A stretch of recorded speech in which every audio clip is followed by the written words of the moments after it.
So you can get upside down on the rings, you can hang for a good amount of time, and now you're looking to do this weird movement called the skin the cat. Why on earth did they name it a skin the cat? We'll never know.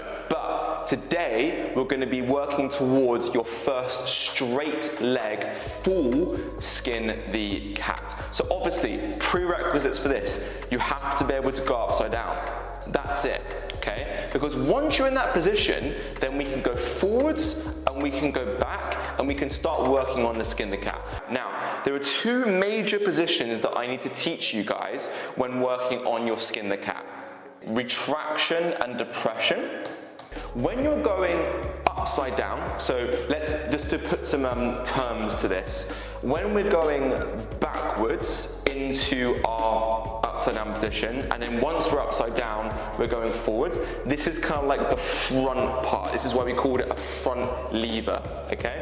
When we're going behind in this position, that's called the back part or the back lever, okay? So when we're in that front part, we have to make sure that our shoulders are back and down. This engages the really big muscles underneath your arms called your lats. They are the second strongest muscle in your body behind basically your butt. Your butt's the strongest, your lats are the second strongest, and you have to make sure that you use them because otherwise you're just going to be using your arms, and look at the size of my arms compared to my lat.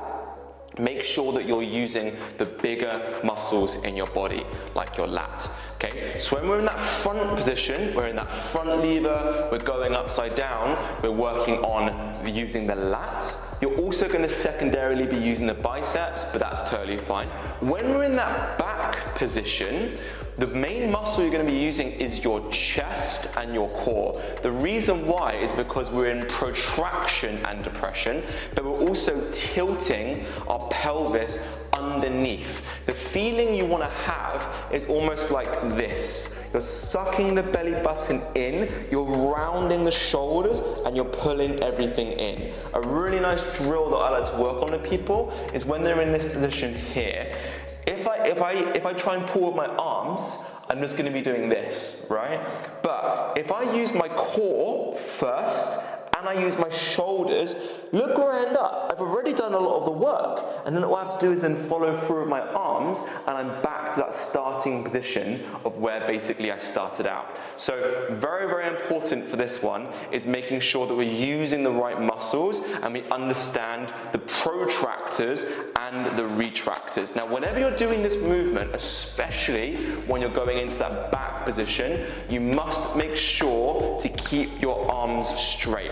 Once you've gone upside down, your arms should not bend. This is the most important thing for this. As soon as you straighten your arms, you transfer the force from your arms into your larger muscles, like your chest and your lats. When you bend your arms, you put the strain on, say, your biceps or your triceps, and again, we want to make sure to be using those larger muscles. Cool. In terms of the progressions for this, it's actually really, really, really simple.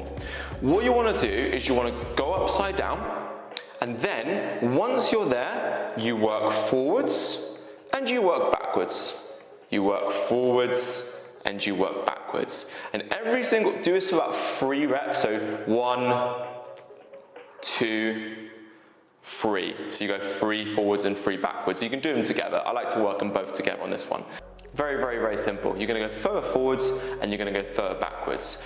I tend to see people unlock the back part first, so going down towards the floor first. That's what I got first. That's more like a back lever position. The front lever is a lot harder because we're using a lot more retraction and depression, and those muscles are generally not as strong as the protractors. Once you can basically go all the way back and come back up, then I would start working on the straight leg variations, okay? So we're tucked in, we're upside down, we've got our legs straight, and then we go down. We keep them straight, and then we do the same thing. Can we go forwards and can we go back?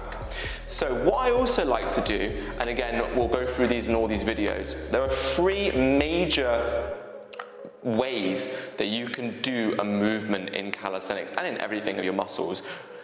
Negatives, holds, and concentrics. The ones I just explained there, they are called concentrics. They are basically just reps. You're going forwards and back, forwards and back. If you're really struggling with one of these movements, I would progress by doing a negative first. You go through the range and then you touch your foot to the floor, okay? Because you're actually 130% stronger on the negative than on the way up. And so you can use that to kind of get to the next level.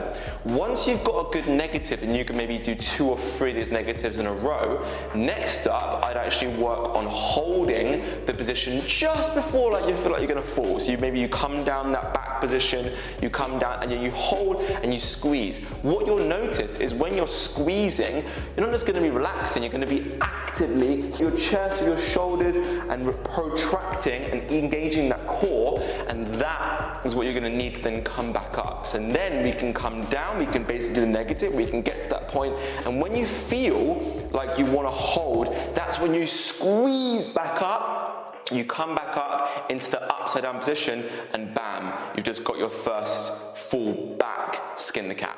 Okay? In terms of all of this, if we put this all together, when you're going forwards, you're working on retraction, depression. This is called your retractors. And when you're going backwards, you're working on your protraction, your chest, your shoulders. The way to work on this, you go upside down, you go forwards, you go back, you go forwards, you go back, and then you're gonna keep on working on these. Again, like I said at the start, I do not mind if when you get upside down, you get upside down with bent arms, but I would like to see you get upside down with bent arms, but then you keep them straight for the rest of the movement until you then come down and dismount.